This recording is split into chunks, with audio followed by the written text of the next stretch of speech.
I am 31 years old and I live by myself in a small town in California. I enjoy coming here on weekends to get away from the busy city life I grew up in. I prefer the quiet countryside, although my house and land remind me of the settings in scary movies. A big house with plenty of space between neighbors. Crime isn't common in my town, mainly because not many people live here. I don't have many friends nearby, but that's okay, because I come here to be alone and relax away from work and people. One Friday, right after I arrived home from my drive, I heard a knock at the door. When I opened it, I saw a man holding a clipboard, and I knew he was probably selling something. He asked me if I was happy with my security system. I said I didn't have one, but I wasn't really interested. I joked that no one would want to break into my ugly house. Then he started telling me about recent break-ins in the area, which I honestly hadn't heard about. He asked who I live with, and I said I live alone, so I don't really need it. He kept asking, though, and said he'd check back in a couple of weeks. He said he could waive the installation fee right then, and I thought, why not? So I gave him my number. He thanked me and left. After that, I went to the kitchen to start making dinner, then went back to watching TV in the living room. I was watching episode after episode for hours on the couch. It was about 11 at night when there was a knock at the door. It was really late for someone to knock on my door. I don't know my neighbors well, so I didn't think it could be them. I decided to ignore the knocking and keep watching TV. But the knocking didn't stop. Even after the third set of knocks, I didn't want to answer the door. Eventually, I went to see who it was. When I asked who was there, nobody answered.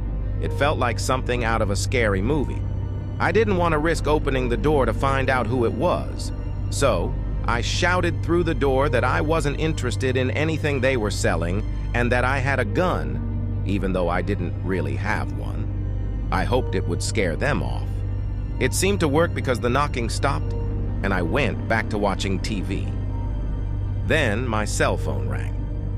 The screen showed the caller was from 911 Emergency Services.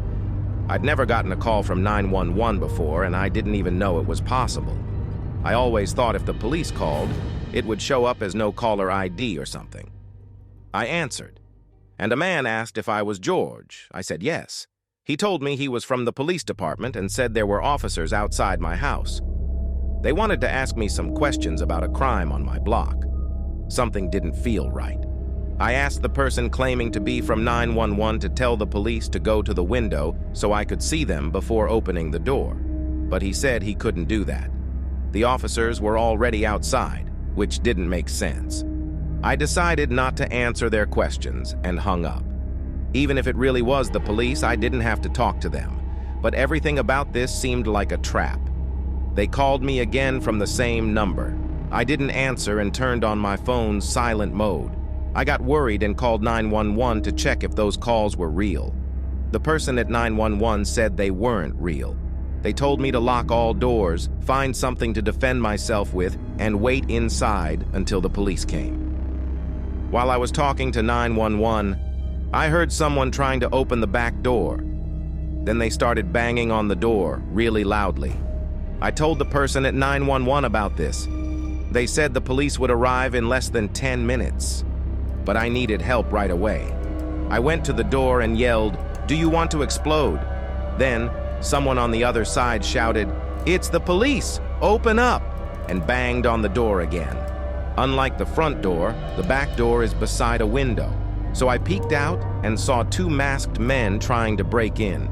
These masks were really creepy, like sacks over their heads with holes for eyes and mouths. They noticed me watching them through the window and probably saw I was on the phone. They figured out I was calling the real police, so they ran away into the dark. A few minutes later, the real police knocked on my door. I welcomed them in. One of the officers was very helpful and even searched my whole property. The two police cars parked outside with their lights on for 30 minutes probably scared off anyone thinking of coming back to the house. After the police left, I saw that one of the cars stayed in front of my house for hours. They probably left at some point during the night. I've decided not to open the door to anyone unannounced anymore. I'm almost certain that the guy who claimed to be selling security systems was actually scoping out houses to target. He and his group were likely making fake 911 calls to get people to open their doors late at night. I went to my closest neighbors to ask if the guy had knocked on their doors too, but they said no. It seems like my house was the only one on the street that was targeted. Maybe I was the first house they tried, and I seemed like an easy target.